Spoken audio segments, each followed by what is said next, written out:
តើលោកអ្នកធ្លាប់សួរខ្លួនឯងដែរទេថាហេតុអ្វីបានជាមនុស្សខ្លះហាក់ដូចជាជោគជ័យជាងគេមិនមែនព្រោះតែគេឆ្លាតជាងអ្នកទេហើយក៏មិនមែនព្រោះតែគេមានសំណាងល្អជាងអ្នកដែរតែប្រសិនបើគេអាចឈ្នះទម្លាប់របស់ខ្លួនឯងបាននោះគេក៏នឹងឈ្នះជីវិតបានដែរនៅថ្ងៃនេះប្រសិនបើអ្នកអាចយកឈ្នះទម្លាប់របស់អ្នកបានអ្នកក៏នឹងអាចឈ្នះជីវិតបានទម្លាប់ស្មើនឹងជីវិតលោកអ្នកទម្លាប់របស់អ្នកស្មើនឹងជីវិតរបស់អ្នកជីវិតរបស់អ្នកសពថ្ងៃនេះមិនមែនកើតឡើងពីការសម្រេចចិត្តធំៗត្រឹមតែមួយលើកនោះទេប៉ុន្តែវាកើតឡើងពីអ្វីដែលអ្នកធ្វើជារៀងរាល់ថ្ងៃប្រសិនបើអ្នកងើបយឺតពន្យាពេលហើយគ្មានវិន័យនោះជីវិតរបស់អ្នកក៏នឹងដើរតាមទិសដៅនោះដែរក៏ប៉ុន្តែបើអ្នកមានទម្លាប់ល្អមានវិន័យល្អហើយធ្វើការតិចតិចរាល់ថ្ងៃនោះជីវិតរបស់អ្នកក៏នឹងផ្លាស់ប្ដូរដោយមិនដឹងខ្លួនដែរហេតុអ្វីយើងឈ្នះទម្លាប់មិនបានមនុស្សភាគច្រើនមិនបរាជ័យព្រោះតែគ្មានគោលដៅទេតែពួកគេបរាជ័យព្រោះតែគ្មានទម្លាប់គ្រប់គ្រងដល់គោលដៅសូមមើលឧទាហរណ៍អ្នកចង់ជោគជ័យប៉ុន្តែអ្នកពន្យាពេលរាល់ថ្ងៃអ្នកចង់មានសុខភាពល្អប៉ុន្តែអ្នកមិនព្រមទៅហាត់ប្រាណបញ្ហាមិនមែននៅលើគោលដៅទេបញ្ហាស្ថិតនៅលើទម្លាប់ប្រចាំថ្ងៃរបស់អ្នកចាប់ផ្ដើមតូចតូចកុំចាប់ផ្ដើមធំពេកសូមចាប់ផ្ដើមពីរឿងតូចតូចកុំចាប់ផ្ដើមធំពេកពីព្រោះវានឹងធ្វើឲ្យអ្នកងាយបោះបង់ប្រសិនបើអ្នកចង់អានសៀវភៅកុំចាប់ផ្ដើមពី1ម៉ោងចូលចាប់ផ្ដើមពី5នាទីសិនប៉ុន្តែត្រូវធ្វើវារាល់ថ្ងៃលក្ខខណ្ឌទី2គឺចូលបង្កើតកាលវិភាគមនុស្សជោគជ័យមិនមែនពឹងផ្អែកតែលើការលើកទឹកចិត្តនោះទេតែគេពឹងផ្អែកលើទម្លាប់និងប្រព័ន្ធនៅពេលដែលអ្នកធ្វើអ្វីមួយនៅពេលដូចគ្នារាល់ថ្ងៃវាក៏នឹងក្លាយទៅជាទម្លាប់ដោយស្វ័យប្រវត្តិហើយនៅពេលដែលវាក្លាយជាទម្លាប់អ្នកមិនចាំបាច់ប្រើកម្លាំងចិត្តច្រើនទៀតទេកាត់បន្ថយអ្វីដែលរារាំងអ្នកចូលកាត់បន្ថយនៅអ្វីដែលមករារាំងអ្នកប្រសិនបើអ្នកចង់ឈ្នះទម្លាប់អ្នកត្រូវតែធ្វើឲ្យវាងាយស្រួលឧទាហរណ៍ប្រសិនបើអ្នកចង់ទៅហាត់ប្រាណចូលដាក់ស្បែកជើងឲ្យរួចជាមុនប្រសិនបើអ្នកចង់អានសៀវភៅចូលដាក់សៀវភៅនៅក្បែរក្បាលដំណេកហើយចូលកាត់បន្ថយនៅអ្វីដែលរំខានអ្នកដូចជាទូរស័ព្ទឬបណ្ដាញសង្គមគម្រោងចាំអារម្មណ៍លោកអ្នកចូលគម្រោងចាំមើលអារម្មណ៍មនុស្សភាគច្រើនរងចាំអារម្មណ៍ល្អរងចាំអារម្មណ៍ចង់ធ្វើក៏ប៉ុន្តែអ្នកដែលឈ្នះពិតប្រាកដគឺជាអ្នកដែលធ្វើបើទោះបីជាមិនចង់ក៏ដោយពីព្រោះការលើកទឹកចិត្តមិនមានរាល់ថ្ងៃទេប៉ុន្តែវិន័យអាចមានរាល់ថ្ងៃជីវិតអ្នកគឺជាការបូកសរុបនៃទម្លាប់របស់អ្នកជាចុងក្រោយសូមចងចាំថាជីវិតរបស់អ្នកគឺជាការបូកសរុបនៃទម្លាប់របស់អ្នកលោកអ្នកមិនចាំបាច់ល្អឥតខ្ចោះនោះទេប៉ុន្តែអ្នកត្រូវតែធ្វើអ្វីដែលតូចៗឲ្យបានល្អរាល់ថ្ងៃពីព្រោះរាល់ថ្ងៃតូចៗកំពុងតែបង្កើតជីវិតធំមួយសម្រាប់អ្នកហើយនៅថ្ងៃណាមួយពេលអ្នកវិលត្រឡប់មើលទៅក្រោយអ្នកនឹងដឹងថាអ្នកមិនបានឈ្នះជីវិតភ្លាមៗទេក៏ប៉ុន្តែអ្នកបានឈ្នះទម្លាប់របស់ខ្លួនឯងនោះហើយគឺជាវិធីដែលអ្នកឈ្នះជីវិតហេតុអ្វីឈ្នះទម្លាប់ស្មើឈ្នះជីវិតលោកអ្នកស្ដាប់ជាទីគោរពតើហេតុអ្វីបានជាការឈ្នះទម្លាប់អាចធ្វើឲ្យលោកអ្នកឈ្នះជីវិតបានពីព្រោះយើងតែងតែផ្ដល់តម្លៃទៅលើរឿងធំៗហើយមើលរំលងតម្លៃនៃការផ្លាស់ប្ដូរបន្តិចបន្តួចនៅក្នុងជីវិតប្រចាំថ្ងៃជាញឹកញាប់យើងតែងតែប្រាប់ខ្លួនឯងថាភាពជោគជ័យដ៏អស្ចារ្យត្រូវតែប្ដូរដោយការលះបង់និងការប្រឹងប្រែងយ៉ាងខ្លាំងក្លាមិនថាជាការសម្រកទម្ងន់ការបើកអាជីវកម្មការនិពន្ធសៀវភៅការក្លាយជាជើងឯកពិភពលោកឬគោលដៅណាមួយក៏ដោយយើងតែងតែដាក់សម្ពាធដល់ខ្លួនឯងថាត្រូវតែផ្លាស់ប្ដូរឲ្យល្អប្រសើរឡើងនៅក្នុងលក្ខណៈដែលមនុស្សគ្រប់គ្នាឃើញហើយកោតសរសើរស្របគ្នានេះដែរការផ្លាស់ប្ដូរឲ្យល្អប្រសើរឡើងត្រឹមតែ 1% បែរជាគ្មានអ្វីសំខាន់ឬនៅពេលខ្លះស្ទើរតែគ្មានអ្នកណាសង្កេតឃើញប៉ុន្តែវាបែរជាមានគុណតម្លៃលើសពីការស្មាននៅក្នុងរយៈពេលវែងទៅវិញគណិតវិទ្យានៃការផ្លាស់ប្ដូរ 1% ខ្ញុំនឹងនាំអ្នកទាំងអស់គ្នាមកមើលថាគោលការណ៍ផ្នែកគណិតវិទ្យាប្រាប់យើងអំពីរឿងទាំងនេះយ៉ាងដូចម្តេចប្រសិនបើយើងអភិវឌ្ឍខ្លួនឯងមួយថ្ងៃត្រឹមតែ 1% រយៈពេល1ឆ្នាំលទ្ធផលដែលនឹងទទួលបាននោះគឺអ្នកនឹងរីកចម្រើនជាងមុន37ដងផ្ទុយទៅវិញប្រសិនបើអ្នកធ្វើឲ្យអាក្រក់ជាងមុន 1% រាល់ថ្ងៃទម្លាប់ល្អរបស់អ្នកនឹងរលាយបាត់ទៅបន្តិចម្ដងហើយនៅសល់ត្រឹមតែ 0.03% ប៉ុណ្ណោះនៅចុងឆ្នាំសេចក្តីសន្និដ្ឋានពីគណិតវិទ្យាល្អជាងមុន 1% រាល់ថ្ងៃរយៈពេល1ឆ្នាំប្រសើរជាងមុន37ដងអាក្រក់ជាងមុន 1% រាល់ថ្ងៃរយៈពេល1ឆ្នាំស្ទើរតែ0ដូច្នេះលោកអ្នកលទ្ធផលនៃការផ្លាស់ប្ដូរទម្លាប់តូចៗជាបន្តបន្ទាប់គឺធំធេងណាស់ទម្លាប់របស់អ្នកប្រៀបបីដូចជាការសន្សំការប្រាក់ពីការអភិវឌ្ឍខ្លួនឯងជាបន្តបន្ទាប់ដូចគ្នាទៅនឹងប្រាក់បញ្ញើដែលកើនឡើងពីការប្រាក់ដែរទម្លាប់ល្អៗក្រៅពីបង្កើតការផ្លាស់ប្ដូរតូចៗនៅក្នុងមួយថ្ងៃវាក៏ផ្ដល់លទ្ធផលដ៏អស្ចារ្យនាពេលអនាគតផងដែរគ្រាន់តែមើលត្រឡប់ទៅ2ឆ្នាំ5ឆ្នាំឬ10ឆ្នាំយើងក៏នឹងបានឃើញច្បាស់ពីតម្លៃនៃទម្លាប់ល្អនិងមេរៀននៃទម្លាប់អាក្រក់ហេតុអ្វីយើងមើលរំលងការផ្លាស់ប្ដូរតូចៗការប្រើជីវិតទៅតាមគោលគំនិតទាំងនេះប្រហែលជាមិនសូវពេញនិយមប៉ុន្មានទេមនុស្សយើងតែងតែមើលរំលងការផ្លាស់ប្ដូរបន្តិចបន្តួចដោយគិតថាវាមើលទៅដូចជាមិនមានផលអ្វីច្រើននៅក្នុងពេលនេះ បើអ្នកសន្សំលុយបន្តិចបន្តួចនៅពេលនេះអ្នកក៏នឹងមិនអាចក្លាយទៅជាសេដ្ឋីបានដែរប្រសិនបើអ្នកហាត់ប្រាណជាប់គ្នា3ថ្ងៃអ្នកក៏មិនទាន់មានសាច់ដុំរឹងមាំដែរបើយប់នេះអ្នករៀនភាសាចិន1ម៉ោងអ្នកក៏មិនទាន់អាចនិយាយភាសាចិនបានដែរដូច្នេះការបង្កើតការផ្លាស់ប្ដូរបន្តិចបន្តួចបែបនេះមិនបានផ្ដល់លទ្ធផលភ្លាមៗនោះទេហើយដោយសារតែវាមិនផ្ដល់លទ្ធផលភ្លាមៗទើបមនុស្សភាគច្រើនសុខចិត្តធ្វើតាមទម្លាប់ចាស់ៗដដែលការផ្លាស់ប្ដូរដ៏យឺតបែបនេះវាអាចធ្វើឲ្យទម្លាប់មិនល្អមួយចំនួនជ្រៀតចូលមកបានដោយងាយប្រសិនបើអ្នកហូបអាហារបំផ្លាញសុខភាពនៅក្នុងថ្ងៃនេះទ្រង់ទ្រាយធំប្រហែលជាមិនប្រែប្រួលទៅណាទេប្រសិនបើយប់នេះអ្នកធ្វើការដល់យប់ជ្រៅដោយមិនខ្វល់ពីអ្នកដែលនៅជុំវិញខ្លួនពួកគេប្រហែលជាមិនទាន់បង្ហាញការមិនពេញចិត្តភ្លាមៗនោះទេអ្នកពន្យាពេលធ្វើគម្រោងរបស់អ្នកទៅថ្ងៃស្អែកក៏នៅតែមានពេលវេលានៅសល់ធ្វើឲ្យទាន់ការសម្រេចចិត្តខុសតែម្ដងម្កាលបែបនេះរមែងតែធ្វើឲ្យយើងមើលរំលងនៅលទ្ធផលរយៈពេលវែងលោកអ្នកស្ដាប់ជាទីគោរពប៉ុន្តែនៅពេលដែលយើងធ្វើទម្លាប់អាក្រក់ត្រឹមតែ1%នៅក្នុងមួយថ្ងៃជាបន្តបន្ទាប់ដោយការសម្រេចចិត្តខុសម្ដងហើយម្ដងទៀតវាក៏នឹងកើតឡើងរហូតដល់คล้ายទៅជារឿងអាក្រក់ដែលនាំទៅរកបញ្ហាធំពិបាកនឹងដោះស្រាយលទ្ធផលដែលកើតពីការផ្លាស់ប្ដូរទម្លាប់ស្រដៀងទៅនឹងលទ្ធផលពីការបដូរផ្លូវហោះហើរតែប៉ុន្មានដឺក្រេប៉ុណ្ណោះលោកអ្នកសាកស្រមៃមើលអ្នកកំពុងធ្វើដំណើរតាមយន្តហោះពីទីក្រុង Los Angeles ទៅទីក្រុង New York ប្រសិនបើ pilot បើកយន្តហោះចេញពីព្រលានយន្តហោះ Los Angeles ដោយកំណត់ទិសដៅខុសត្រឹមតែ 3.5 ដឺក្រេទៅខាងត្បូងនោះយន្តហោះនឹងមិនទៅដល់ទីក្រុង New York ទេវានឹងចុះចតនៅទីក្រុង Washington ជំនួសវិញ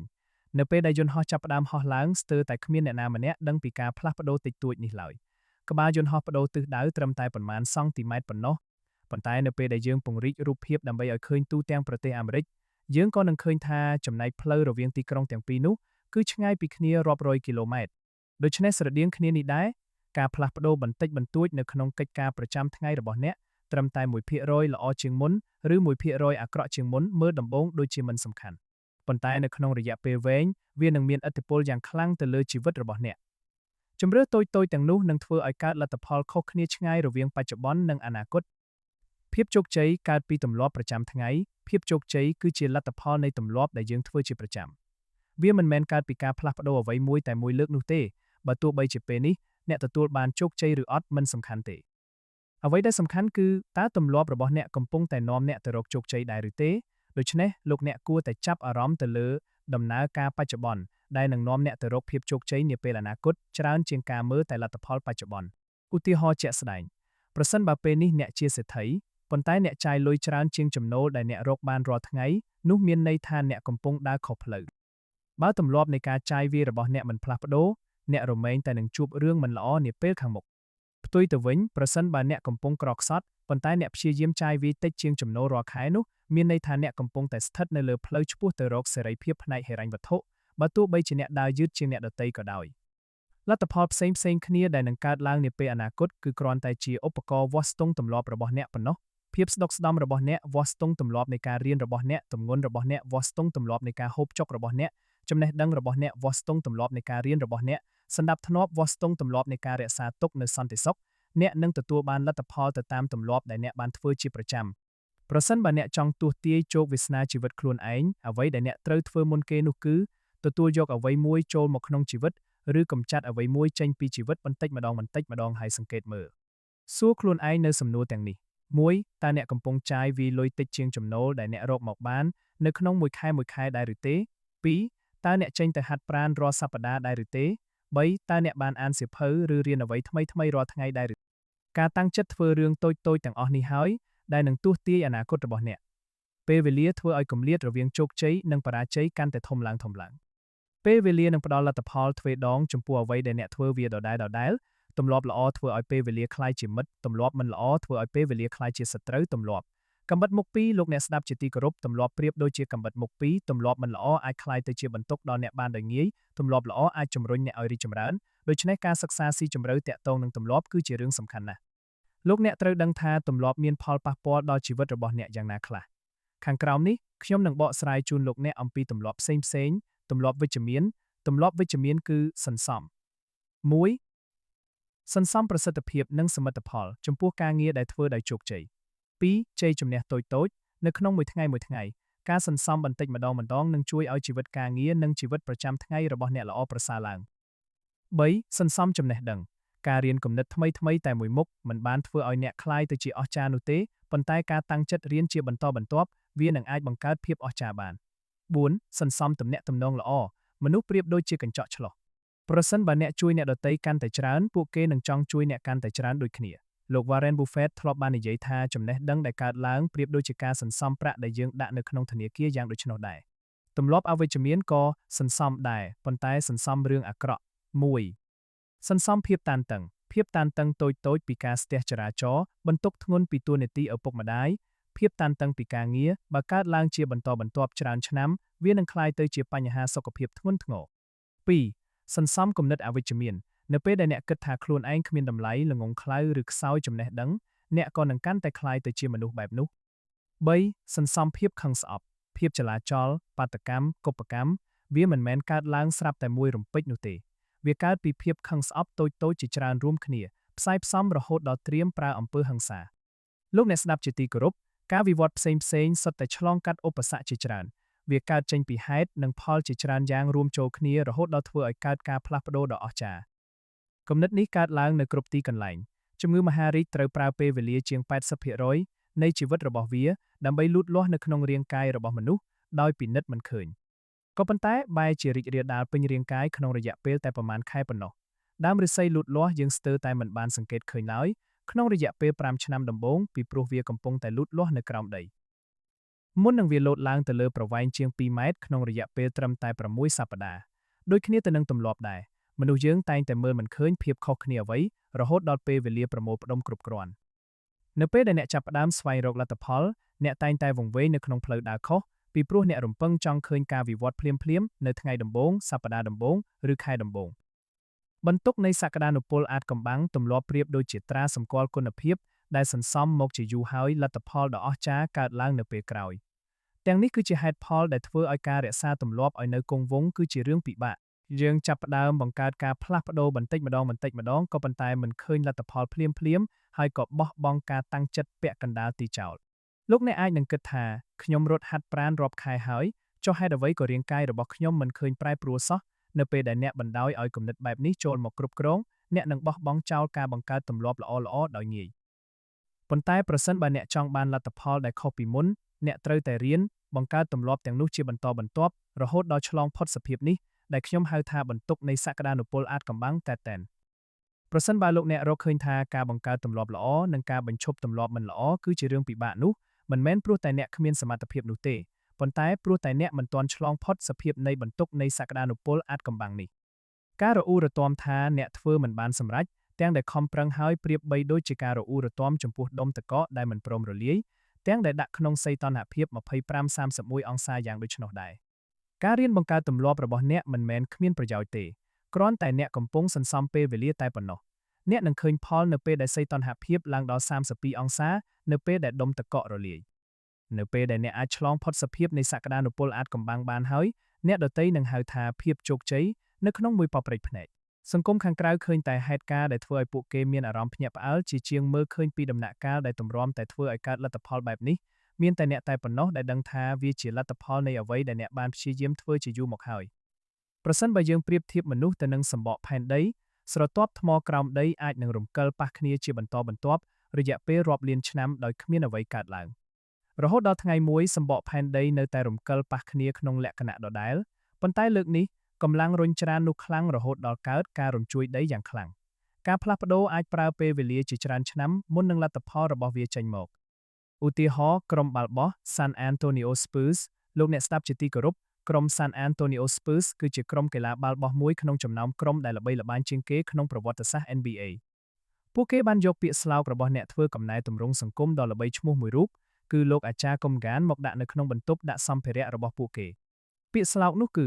នៅពេលណាដែលមើលទៅគ្មានអ្វីអាចជួយបានខ្ញុំនឹងទៅមើលកម្មករដែលកំពុងតែប្រើញ័រវាយបំបែកដុំថ្មនៅពេលខ្លះគេអាចវាយបំបែកដុំថ្មនោះ100ដងដោយមិនមានស្នាមប្រេះក៏ប៉ុន្តែនៅពេលដែលវាយលើកទី110ដុំថ្មក៏បែកជាពីរខ្ញុំដឹងច្បាស់ថានោះមិនមែនព្រោះតែការវាយលើកចុងក្រោយធ្វើឲ្យដុំថ្មនោះបែកទេប៉ុន្តែវាកើតពីការវាយដដែល100ដងមុននេះទៀតលោកអ្នកត្រូវចងចាំថាគ្រប់យ៉ាងដែលអស្ចារ្យគឺសុទ្ធតែកើតពីចំណុចចាប់ផ្ដើមតូចៗគ្រាប់ពូជនៃទម្លាប់គ្រប់យ៉ាងកើតពីការសម្រេចចិត្តតូចៗតែម្ដង ប៉ុន្តែនៅពេលដែលការសម្រេចចិត្តធ្វើបែបនោះកើតឡើងម្ដងហើយម្ដងទៀតក្របពូជនៃទម្លាប់នោះក៏នឹងបែកមែកលូតលាស់យ៉ាងរឹងមាំចំណែកឯការបញ្ឈប់ទម្លាប់មិនល្អគឺដូចជាការដកឫសដើមឈើធំដែលងាប់ហើយចេញពីក្នុងខ្លួនយើងដែរលោកអ្នកស្ដាប់ជាទីគោរពសូមសង្ខេបគំនិតសំខាន់ៗដូចខាងក្រោមទី1ទម្លាប់គឺជាការប្រាក់សន្សំពីការអភិវឌ្ឍខ្លួនឯងការបង្កើតទម្លាប់ល្អ 1% រាល់ថ្ងៃនឹងសន្សំលទ្ធផលដ៏អស្ចារ្យនាពេលអនាគតទី2ទម្លាប់ប្រៀបដូចជាកាំបិតមុខពីរវាផ្ដល់ទាំងផលល្អនិងផលអាក្រក់ត្រូវយល់ឲ្យបានច្បាស់ពីរឿងនេះទី3ការផ្លាស់ប្ដូរតូចៗរមែងមិនធ្វើឲ្យឃើញភាពខុសគ្នាច្បាស់ទេរហូតទាល់តែអ្នកឆ្លងផុតចំណុចផ្លាស់ប្ដូរដ៏សំខាន់លទ្ធផលដ៏អស្ចារ្យបំផុតកើតឡើងដោយសន្សឹមអ្នកត្រូវតែមានភាពអត់ធ្មត់ទី4ទម្លាប់តូចៗគឺជាការប្រព្រឹត្តតូចៗវាគ្រាន់តែជាផ្នែកមួយនៅក្នុងប្រព័ន្ធដែលធំជាងដូចគ្នាទៅនឹងអាតូមដែលរួមគ្នាជាម៉ូលេគុលទម្លាប់តូចៗក៏ជាផ្នែកមួយនៃលទ្ធផលដ៏អស្ចារ្យដូចគ្នា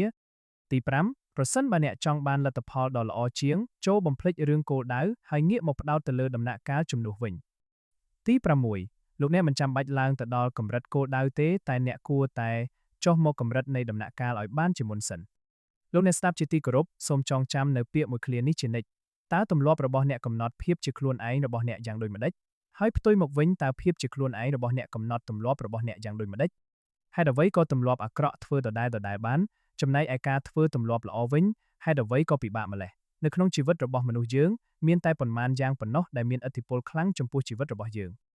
ក្រៅតែពីការកែប្រែទម្លាប់ប្រចាំថ្ងៃរបស់យើងគ្មានអ្វីសំខាន់ជាងនេះទៀតទេហើយអ្នកក៏អាចមាននៅឱកាសធ្វើរឿងដដែលជារៀងរាល់ថ្ងៃជំនួសការធ្វើឲ្យល្អប្រសើរជាងមុនចូលចាប់ផ្ដើមថ្ងៃនេះចូលឈ្នះទម្លាប់ដូច្នេះអ្នកនឹងឈ្នះជីវិតសូមអរគុណ